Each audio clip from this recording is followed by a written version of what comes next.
The 25%, for example, from the Ministry of Health yesterday, where did that come from? The modelling, do you mean the around... Yeah, for Auckland is leaving Auckland and spreading it around the rest of the country. Where's a nice rounded number like 25% come from? And all of this, and we often caveat this, Mike, all of this comes from modelling that's undertaken by epidemiologists and... But it's mainly wrong. Which That's the point. Though thousands of people were going to die, but that didn't happen either. I just think it's just a remarkably round number, 25%. And that didn't happen, Mike, because of our strategy around elimination and because we went into lockdown. And again, of course, epidemiologists would say that with a cluster, it is hard to model. What we're trying to quantify is there a chance that this could travel outside of Auckland? We saw from our first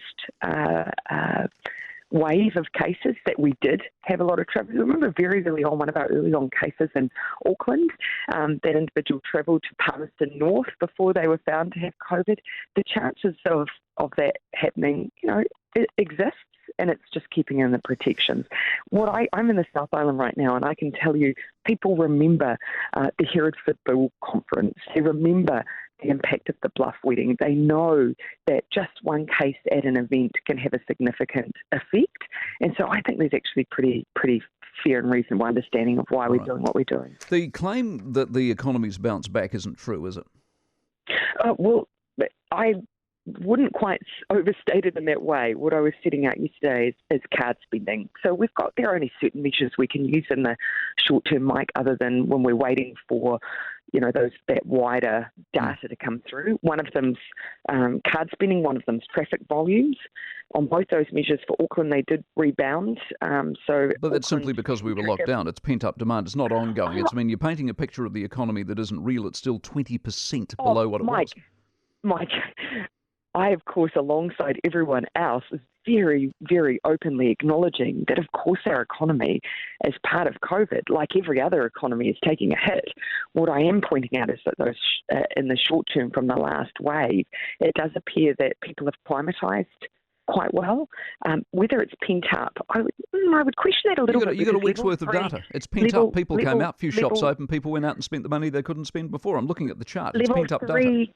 Level 3, well, maybe we have this conversation in 2 weeks' time then, Mike, but level 3, keep in mind, is not level 4. People can still spend. Online shopping still operates. There are more retailers who do click and collect. So we'll see. Okay. I don't think it's fair to say I'm painting a rosier picture than there is, but I'm just looking at the data we've got. One of the most open economies in the world is one of your ongoing lines used again yesterday. Do you realise most of the world is actually open like we are?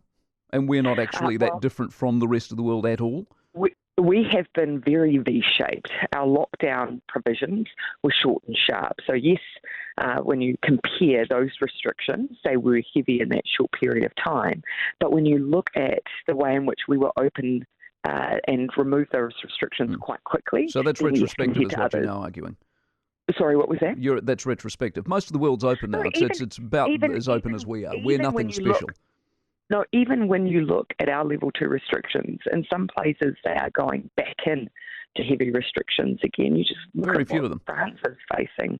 Israel. Well, France, ironically, just before we had their reporter on from France, they've changed their eliminations. Gone. They're now living with the virus. I don't know that they ever really... I'm not sure. That felt always more like a suppression strategy. When you've got thousands of positive cases a day, that looks more like a suppression strategy. Very few have adopted an elimination strategy. Would you accept on Thursday, when our GDP number is significantly worse than Australia's, they did a better lockdown than us?